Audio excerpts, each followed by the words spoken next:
Jóvenes, muy buenas tardes. Buenas tardes, Lic. Buenas tardes, licenciado. Buenas tardes. Buenas tardes, licenciado. Buenas tardes, gusto en saludarle. Buenas tardes.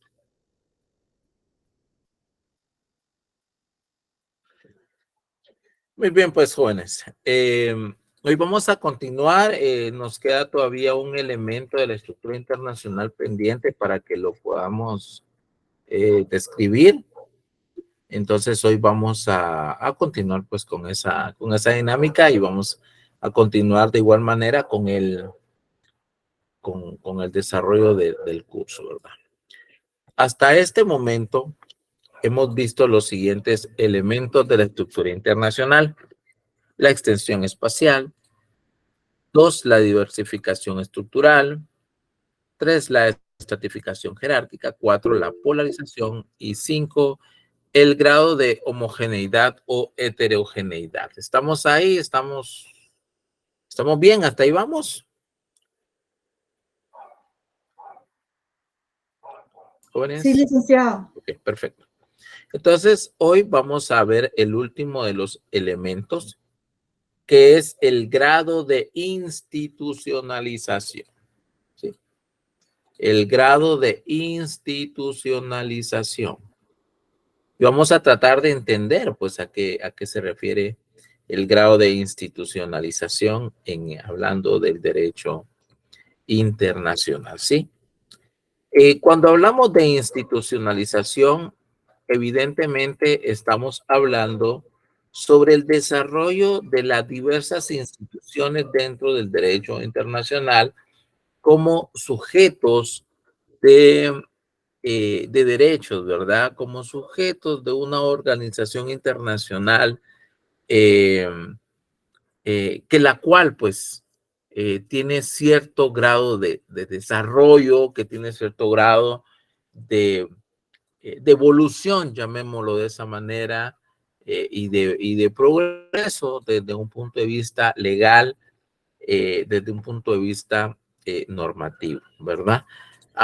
Más o menos de eso es que habla el grado de institucionalización.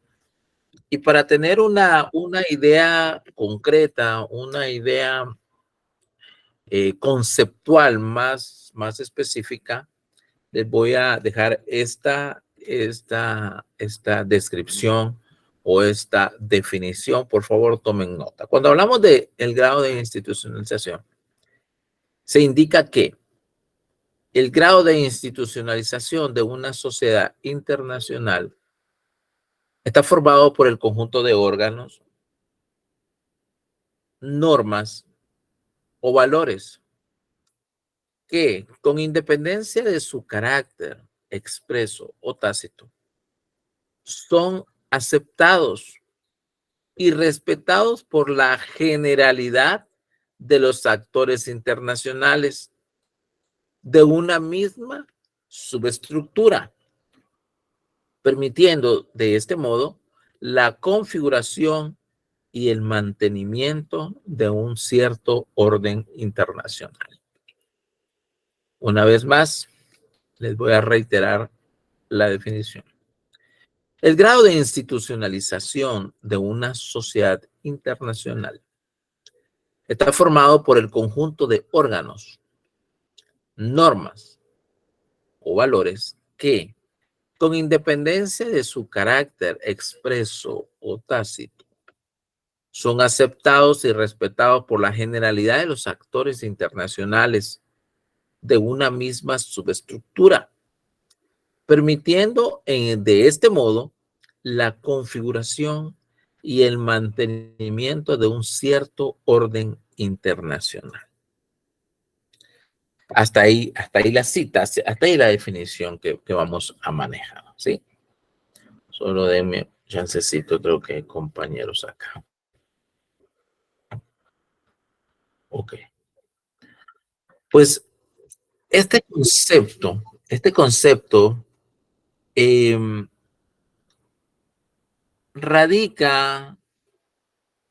consiste en el nivel de entendimiento que impera entre los miembros de la sociedad internacional en el momento de que ellos creen o modifiquen sus relaciones mutuas, o sea, sus relaciones dentro del concierto internacional.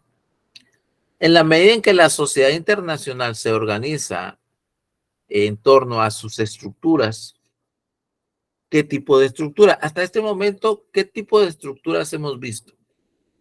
Y eso lo hemos visto dentro de lo que estamos observando. ¿Qué tipo de estructura hemos visto, jóvenes?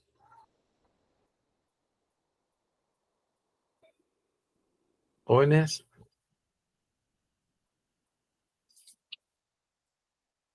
¿Qué tipo de estructura hasta este momento hemos visto? Como el Fondo Monetario, Banco Mundial, ¿no?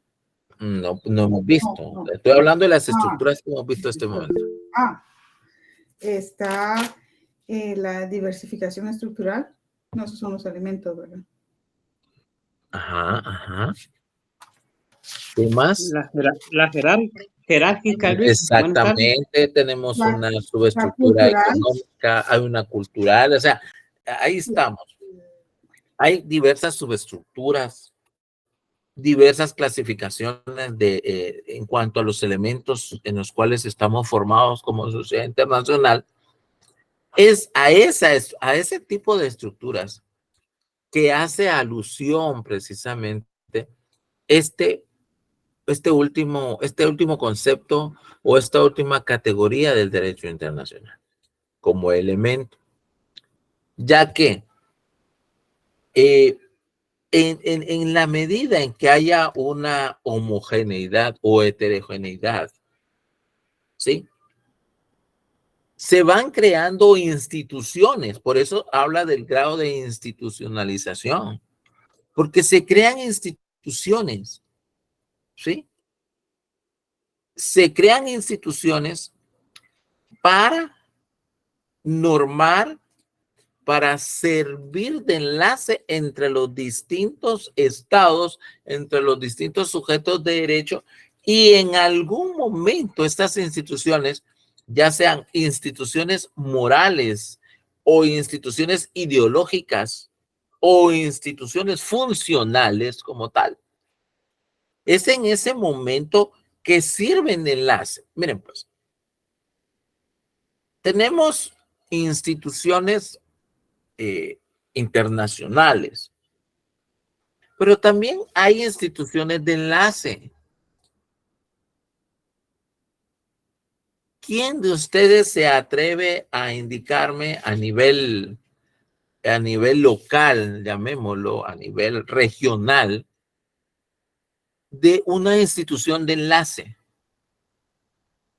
¿Cuál sería?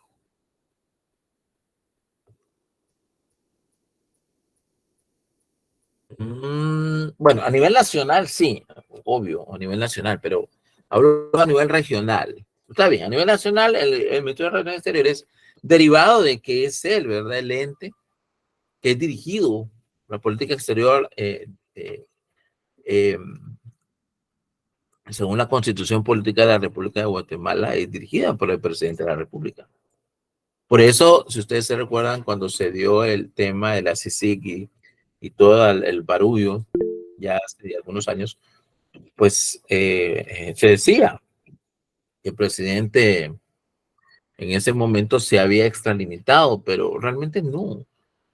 Es su responsabilidad y ciertamente sus decisiones pudieron en aquel momento ser criticadas, pero estaba dentro de la esfera de sus facultades, ¿verdad? Porque así lo norma la ley. Está bien, o sea, solo es una referencia a la que estoy haciendo. Sí, Jorge levantó la mano. Buenas tardes, licenciado, compañeros. Si no estoy mal, lo regional sería el triángulo, creo que le llaman, donde está Guatemala, El Salvador y Honduras. ¿Y cómo le llaman a ese? Fíjese que usted mencionó algo y hay un pacto, hay un acuerdo. ¿Cómo se llama ese acuerdo? No estamos hablando del Triángulo del Norte. El Parlacén. El Parlacén, sí, esa es una institución muy bien, ese es un buen ejemplo. Y hablando del ejemplo del compañero, tenemos al... ¿Para cuándo lo tiene? tenemos al trifinio, ¿verdad? El trifinio es es un pacto de índole socioeconómico realmente, que lo que pretende es el desarrollo en donde se comparten las tres fronteras de Guatemala, El Salvador y Honduras. ¿Sí? A eso se le denomina el trifinio. Ahí es donde vemos cristalizado estas instituciones de enlace que lo que quieren es un desarrollo, en este caso social y económico.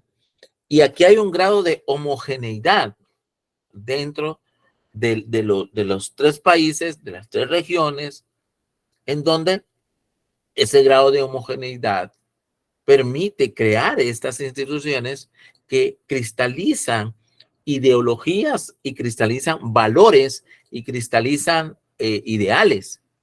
Entonces, a eso hace alusión precisamente el grado de institucionalización.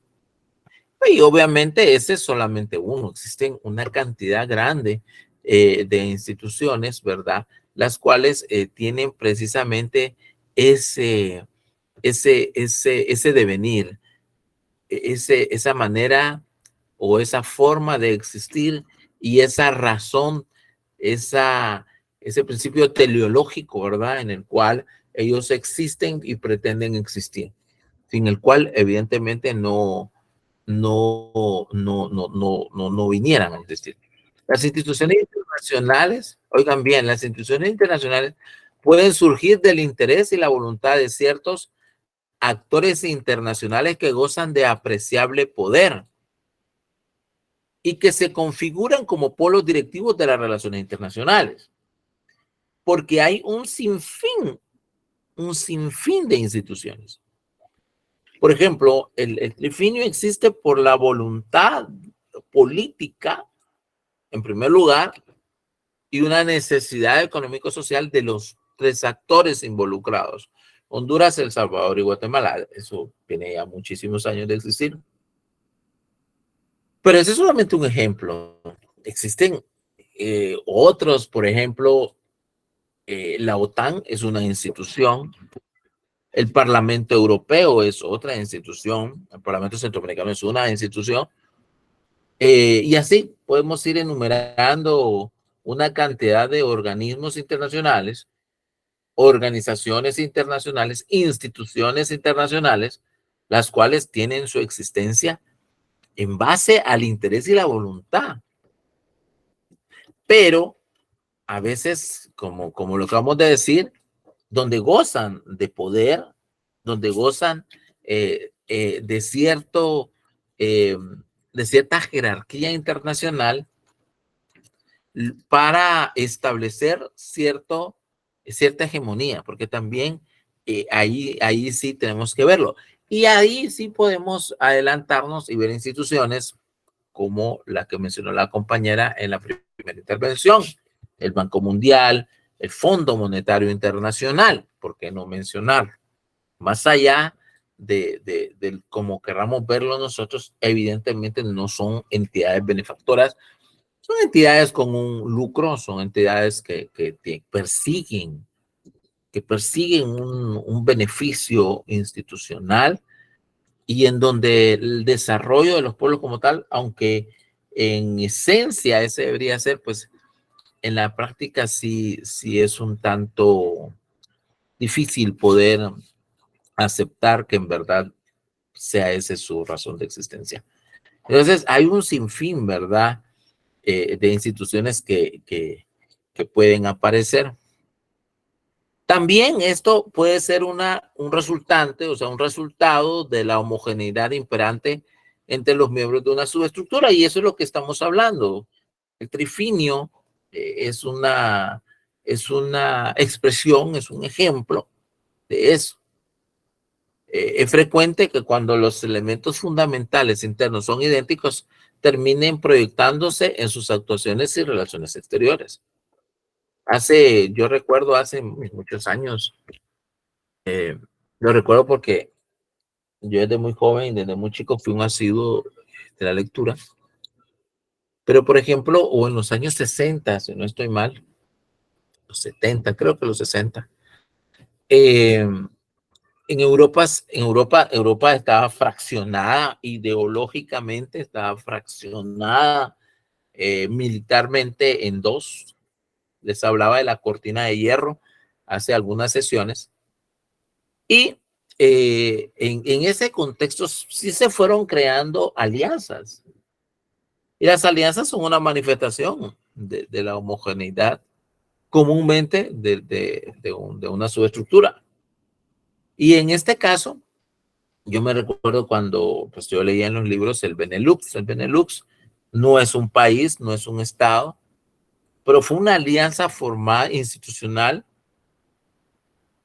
formada por 3 países de Europa. Estos países fueron Bélgica, Holanda y Luxemburgo, o Países Bajos, ¿verdad? Es más común hoy llamarle Países Bajos que Holanda, pero pues anteriormente así se comprendía y pues no hay problema. Entonces el Benelux se formó, eran 3 estados pequeños realmente, Bélgica, Holanda, Luxemburgo, pues no digamos, 3 estados pequeños que se formaron para hacer un frente común, ¿verdad? En ese mundo polarizado, ¿verdad? Entonces, estas experiencias institucionales fueron formando y fueron moldeando muchas cosas y pues nosotros sabemos cómo es Europa hoy.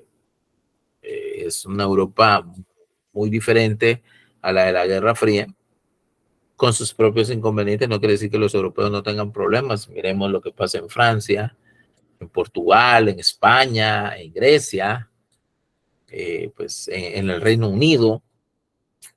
O sea, no son sociedades exentas de problemas.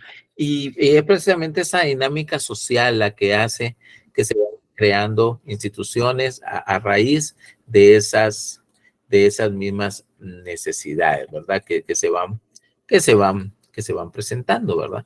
Entonces, el grado de institucionalización de la sociedad internacional hace una referencia a la creación de las instituciones de derecho internacional que van emergiendo de acuerdo a las necesidades y ¿por qué no decirlo?, al grado o de estructura o subestructura en que estén estas sociedades o estos sujetos de derecho internacional.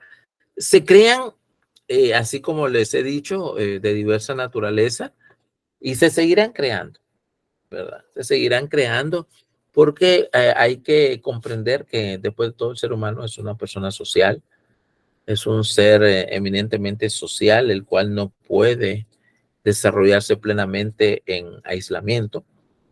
Y esa particularidad del ser humano pues se refleja en la sociedad de la cual es integrante y se traslada a todos los ámbitos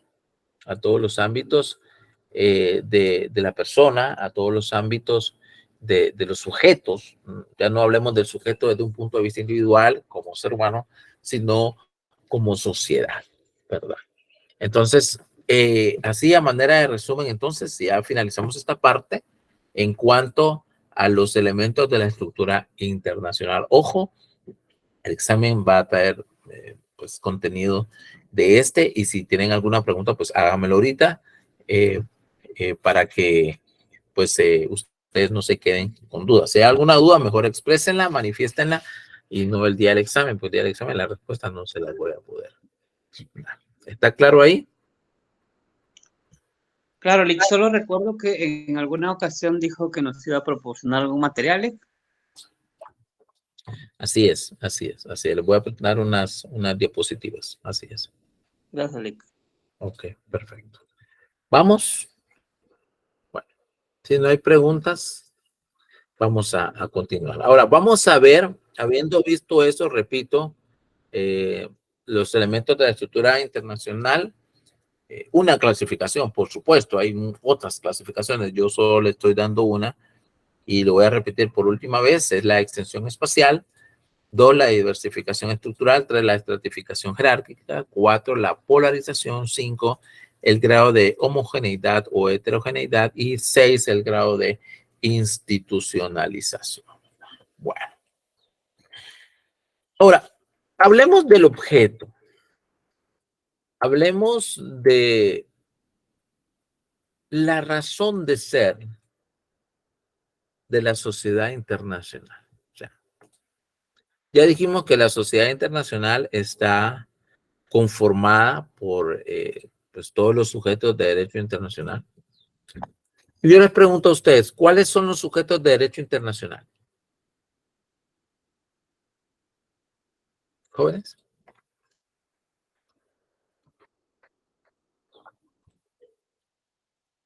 Los estados, licenciado. Estados, licenciados. ¿Solo los estados? ¿Podría también haber una relación entre algún particular y algún estado? Bueno, ¿la comunidad internacional? Ah, muy bien, pero ¿quiénes son? O sea, ya dijeron, solo los estados, o sea, solo los estados son los sujetos de derecho internacional. Las instituciones Las internacionales. instituciones internacionales, muy bien. O sea, dígame.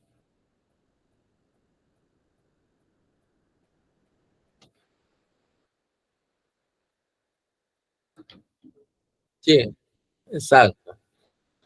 Los individuos realmente dentro del derecho internacional público, pues no se toman como, o por lo menos a mi criterio, ¿verdad? Eso no está escrito en piedra. No son los sujetos del derecho internacional. ¿Por qué? Porque los sujetos del derecho internacional, casi como regla, ¿verdad? Son personas morales, ¿sí? No son personas físicas. O sea, sí somos, obviamente, después de todo, solamente el ser humano puede ser sujeto de derechos y obligaciones. Dentro de esa categoría, algunos estudiosos, pues evidentemente van a incorporar y a someter o a delimitar o a tener al ser humano físicamente como sujeto de derecho internacional. Pero dentro, hay que hacer una división acá, dentro del derecho internacional público, yo no creo que sea lo más acertado. ¿Por qué? Porque si ustedes se dan cuenta, dentro de las relaciones internacionales, se lo voy a poner de esta manera. Ustedes se recuerdan del caso de Jorge Serrano Elías, ¿sí? ¿Sí? ¿Se recuerdan de él o no se recuerdan? Levanten la Claro, mano. listo. Y El serranazo. sí se recuerdan de Jorge Serrano Elías. Levanten la mano. Los que son tal vez muy, muy jóvenes, pues tal vez no. Pero varios. Gracias, gracias. Ahora, uno de ellos, vamos a preguntarle y se me desaparecieron.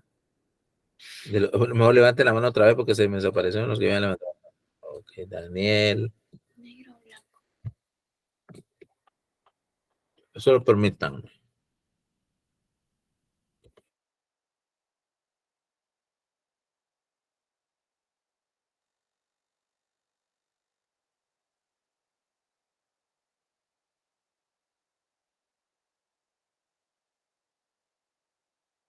Muy bien, vamos a preguntarle a José Nelson. No bajen la mano todavía, José Nelson. ¿Está con nosotros, José? Sí, licenciado. Perfecto, va. ¿Quién era Jorge Serrano Elías? Jorge Serrano Elías pues, fue electo presidente por el partido El MAS, que era el del Movimiento de Acción Solidaria, y su vicepresidente Jorge Espina Salguero, si no estoy mal. Espina Salguero, muy bien. Fue el segundo presidente democrático, o sea, de la nueva era democrática de Guatemala, ¿va? Después de Marco Vinicio Cerezo Arévalo. Así es, así es. Y pues fue electo, ahí sí que con el voto popular, ¿verdad? Ajá, ajá. ¿Y qué pasó con él? Pues él, pues lo que, bueno, recuerdo que pues en el ámbito político, pues dejó lo que es el bono 14, luego disolvió el Congreso porque no pues supuestamente no había acuerdos, ¿verdad? O las mentadas alianzas que se hacen ahora, entonces pues se dio el autogolpe, que Ujú. duró muy poco, ¿va? Porque en ese tiempo me acuerdo que salieron eh, los del ejército no quisieron ya imponer un golpe de estado como tal, como era en años anteriores, ¿va? Que se imponía un militar, sino que entonces ya se llamó a que era entonces procurador de los derechos humanos, si no estoy mal, a Ramiro de León Carpio, Ujú, ujú. Muy más o bien. menos, Sí, licenciado. gracias, gracias, gracias. El tema es, gracias, José, pero hay algo más que falta ahí. Jorge, amplíenos un poquito lo que el compañero nos ha dicho. Sí, licenciado, pues si no estoy mal, el presidente Serrano Elías quería realizar una asamblea constituyente, ¿verdad? Cosa Ajá. que le fue muy difícil y pues tuvo que salir exiliado, si no estoy mal, a Panamá. Creo Muy bien. que es uno de los acuerdos que se tiene, ¿verdad? Por la Ahí nueva vamos, coalición. ahí es donde viene la relación con la temática. Gracias, ya pueden bajar la mano, jóvenes. Sí, Jorge Serrano Elías, creo que fue en mayo de 1993. Él, yo todavía me recuerdo, estaba bastante jovencito. Y bueno, la bulla, ¿verdad? La bulla y el movimiento, la bendita cadena nacional. Y pues salimos a trabajar. Yo era jovencito, pero ya trabajaba. Y el tema es de que él disolvió o pretendió disolver el Congreso, la Corte Suprema, la Corte de Constitucionalidad. No se le permitió, se le obligó a dimitir, ¿verdad? Y después también a Espina Salguero, a ambos tuvieron que dimitir. Pero el punto donde yo los quiero llevar, sí, se quedó Ramiro León Carpio para terminar el periodo iniciado por Jorge Serrano. Y sí, él hizo cosas buenas en su momento. Les digo que hay un paralelismo, y ya no voy a hablar de lo internacional, sino de lo nacional. Hay un paralelismo eh, con lo que nos ha pasado en nuestros tiempos con el Congreso. Yo me recuerdo que en aquella época se habló de los depurables. O sea, había una cantidad de gente y andaba Edmond Mulet por todos esos lados, imagínense. Y hoy otra vez anda por ahí el señor. En esa época creo que Mulet era embajador de Guatemala. Parte del gabinete también estuvo, en el gabinete de Jorge Serrano estuvo Álvaro Arzú Irigoyen, creo que fue canciller en ese momento. ¿Y qué pasó? Pues había un ambiente de corrupción terrible, terrible, a como está hoy, y se le llamó los depurables, y por eso después pues hubo elecciones, ¿verdad? Y muchos de ellos salieron, pero hoy, pues al tiempo seguimos igual realmente. 30 años después, el Congreso sigue siendo un nido de ladrones, gente corrupta. Pero el tema acá, el tema acá es que él salió huyendo y se le dio asilo político en Panamá, como bien lo comentaban ahí, lo comentaba el compañero. ¿Por qué no se le puede? ¿Por qué Jorge Serrano nunca pudo ser juzgado en Guatemala? Realmente. Y digo nunca, porque si han pasado 30 años, 3 décadas, y no se le ha podido traer, no va a ser en su ancianidad que eso pase. Es mentira, eso es falso. Él nunca va a venir a Guatemala, por lo menos a esto. Tal vez lo van a venir a enterrar, o no sé. Pero definitivamente nunca va a ser, no creo que vaya a ser juzgado en Guatemala. ¿Por qué? Bueno, porque licenciado, no existe un tratado de extradición entre Panamá y Guatemala. ¿Sí? ¿Quién le pide a quién ahí la extradición? Guatemala se lo pide a Panamá. Y Panamá le dice, no puedo, porque pues yo como garante de la seguridad de este señor que ha confiado en mí, entonces no, yo no puedo hacerlo, porque es algo político. Y bueno, hasta la Constitución dice que por cuestiones políticas no se puede dar la extradición. Pero ellos o sea, Panamá nunca accedió. ¿Entre quiénes la relación hay? ¿Es Guatemala, Jorge Serrano o Guatemala, Panamá?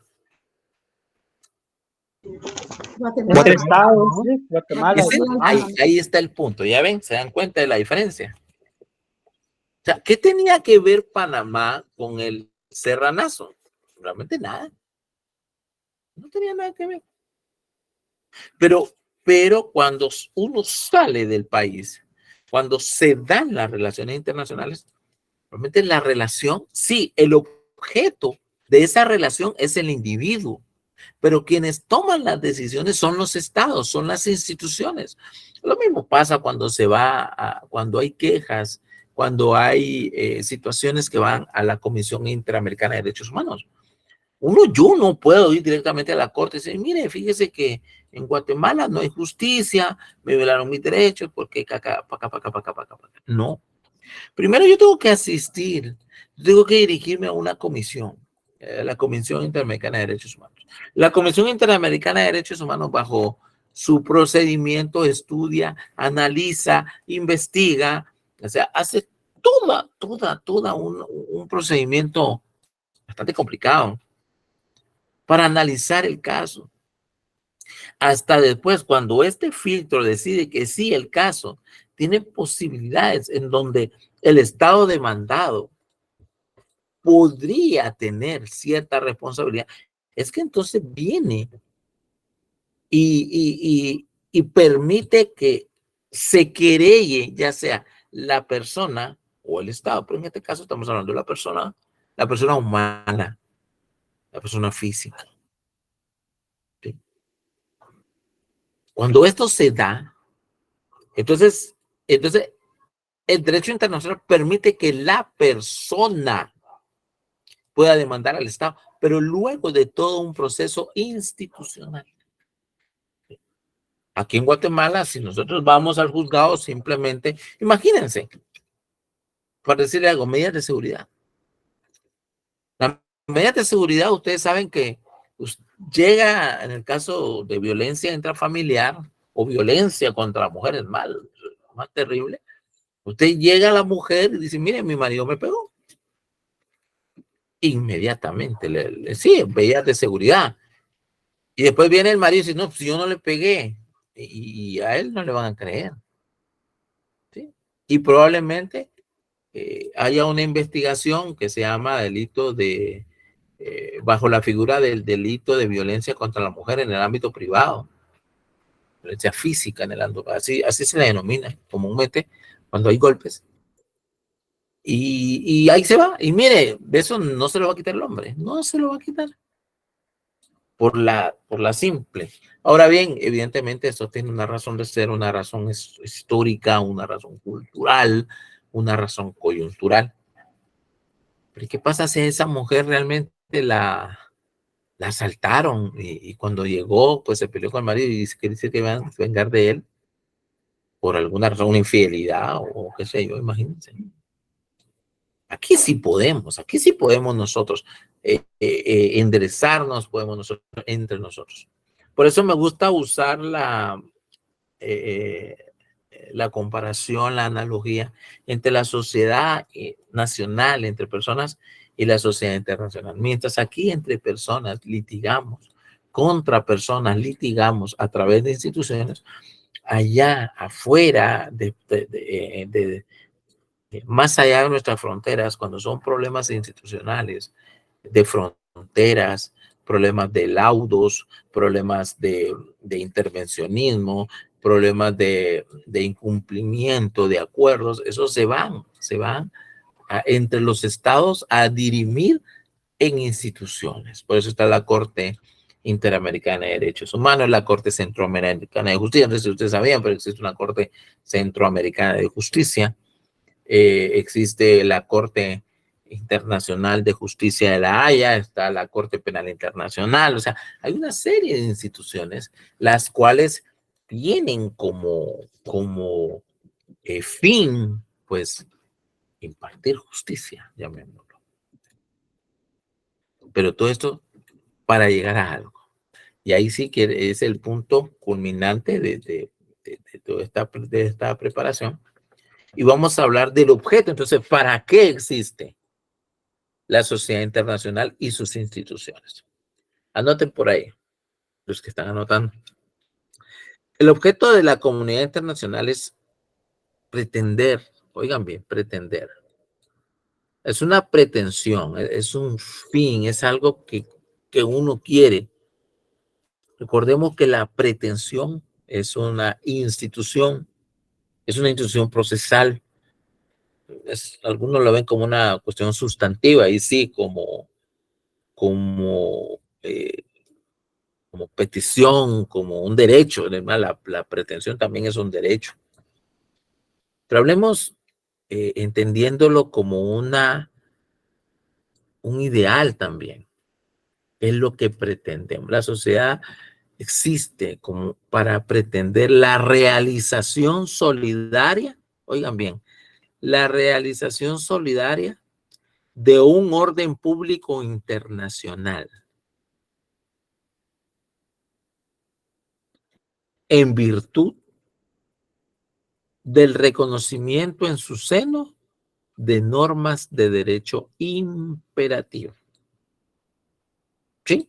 Voy a repetir. Si yo le pregunto a ustedes, ¿saben? Mire, dígame, ¿cuál es el objeto? O cuál es la... No se vayan a sorprender si de repente ponemos o consignamos cuál es el fin,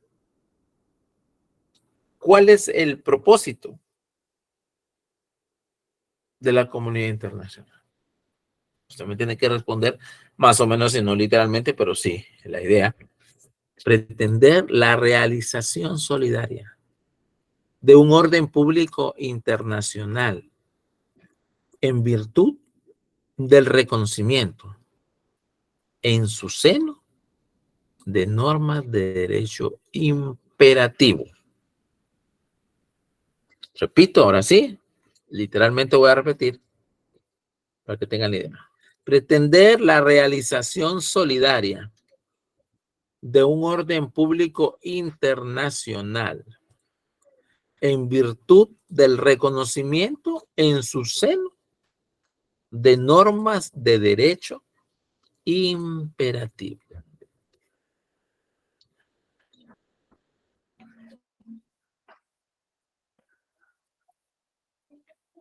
Al decir normas de derecho imperativo, estamos hablando, por ejemplo, de la Constitución, ¿verdad? Bueno, en el derecho internacional no hay constitución. Constitución de cada estado. No, estamos hablando del derecho internacional, no estamos hablando del derecho nacional. Ahorita lo vamos a explicar para que les quede a ustedes lo más claro, ¿verdad? Miren, pues, recordemos que la organización nacional es mucho más avanzada que la organización internacional. ¿Sí? Dentro de la organización nacional, nosotros creamos normas de derecho imperativo. Tenemos las normas, la Constitución, la pirámide de Kelsen, y nosotros los estudiantes de derecho evidentemente lo entendemos, lo comprendemos. Los que litigamos, pues comprendemos todo esto. Pero tenemos la Constitución, las normas ordinarias, las normas reglamentarias, las normas individualizadas, tenemos toda una estructura de juzgados, no solo juzgados, también tenemos estructuras como el Ministerio Público, la Defensa Pública, Hay países que, por ejemplo, para no ir muy lejos en Centroamérica, no existe solo la defensa pública penal, también existe la defensa pública de familia, la defensa pública civil, propiamente dicho. O sea, creamos nuestras instituciones. Y si leemos la Constitución, dice que el imperio de la ley se extiende a todo el territorio, y a las naves, a los buques que naveguen o que trasciendan, ¿verdad? Si uno va en un avión con bandera guatemalteca y ahí vamos a asuntos de derecho internacional y alguien nace, entonces nació en territorio guatemalteco, si, aunque él haya ido por ahí, ¿verdad? Especialmente en aguas internacionales o en espacio aéreo internacional, ¿sí? Entonces, los problemas de derecho internacional. Pero cada estado, pues, va creando. Pero, ¿cómo hacer una norma que obligue no solo a Guatemala, sino que obligue a El Salvador, a Honduras, a Nicaragua, a Costa Rica, a Panamá, a Venezuela, Colombia, Perú, Haití, Cuba? ¿Cómo? Pues ahí está. Por eso hablábamos de una pretensión. Pretende una relación armoniosa a través de las leyes. Eso es lo que realmente nos dice el concepto. Entonces, existen normas de derecho internacional que su objetivo es convertirse en normas de derecho imperativo. ¿Qué significa imperativo, jóvenes? Obligatorias. Está impuesto. De obligatorio cumplimiento. Imperativo significa de obligatorio cumplimiento. ¿Cómo? De cumplimiento.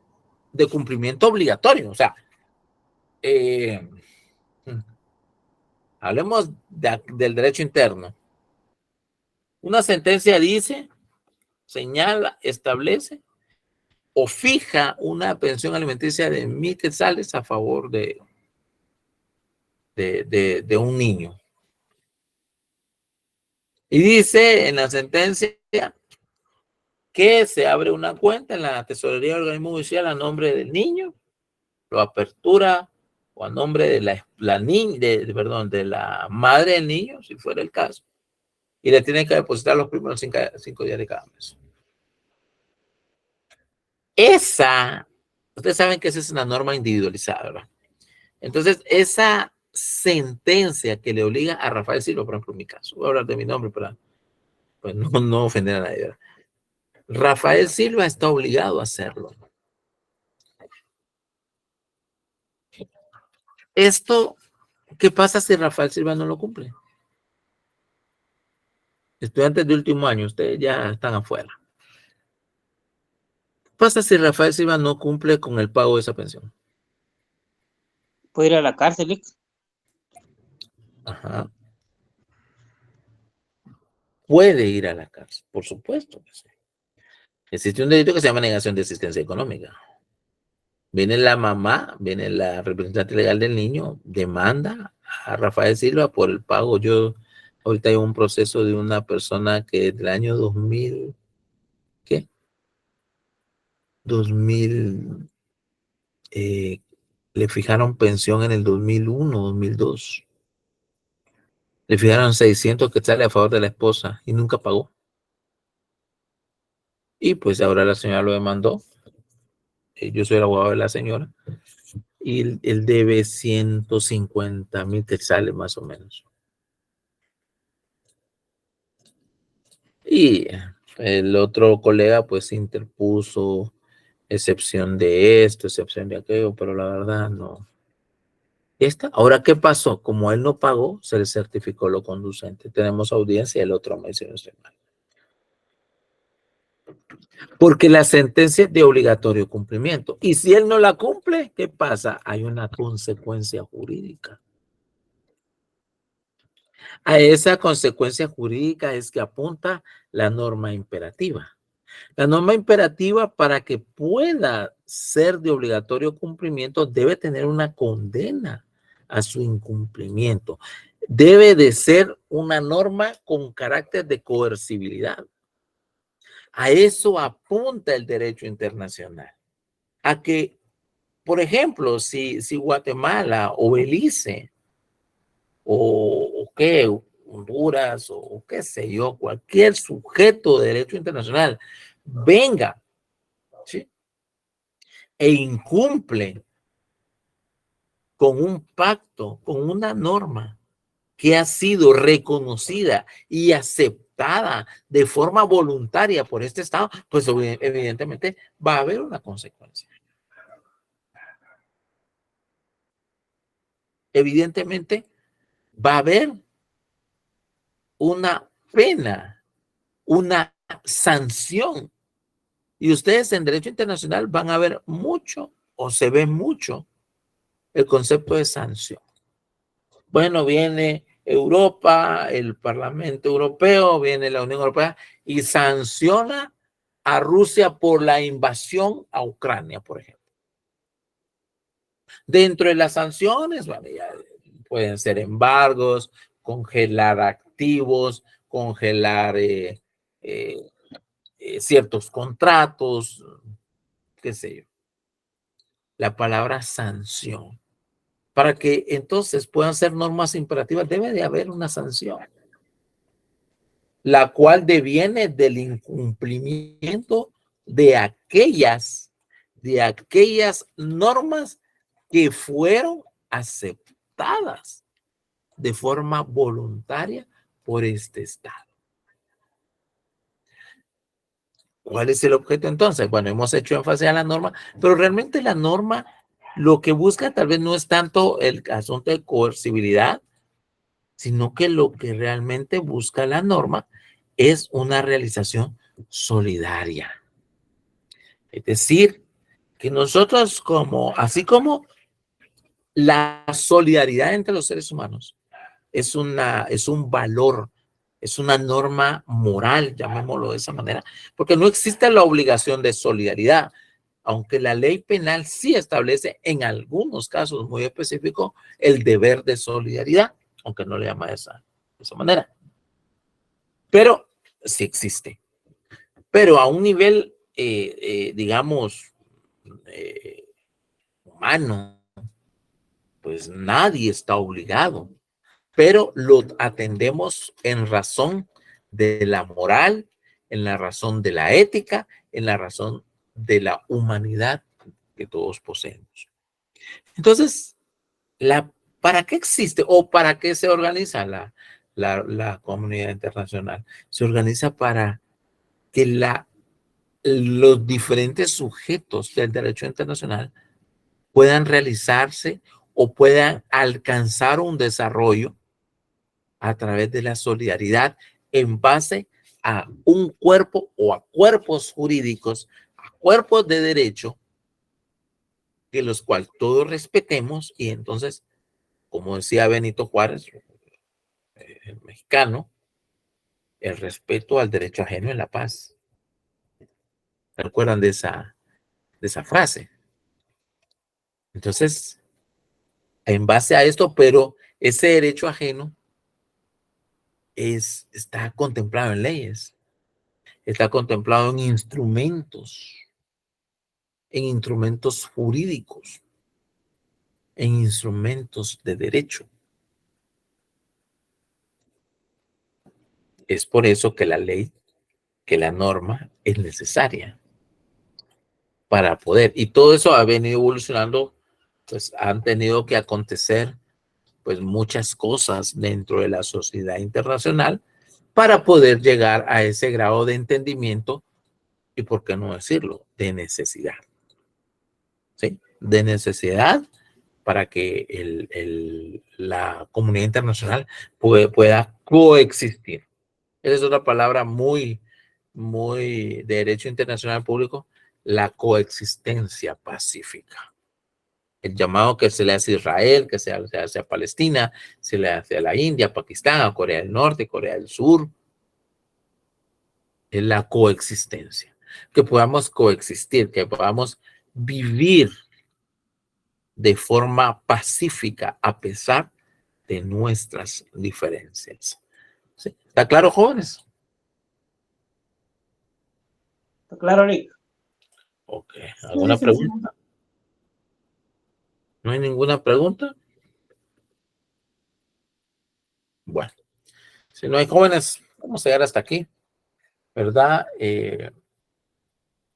Y pues mañana vamos a proseguir.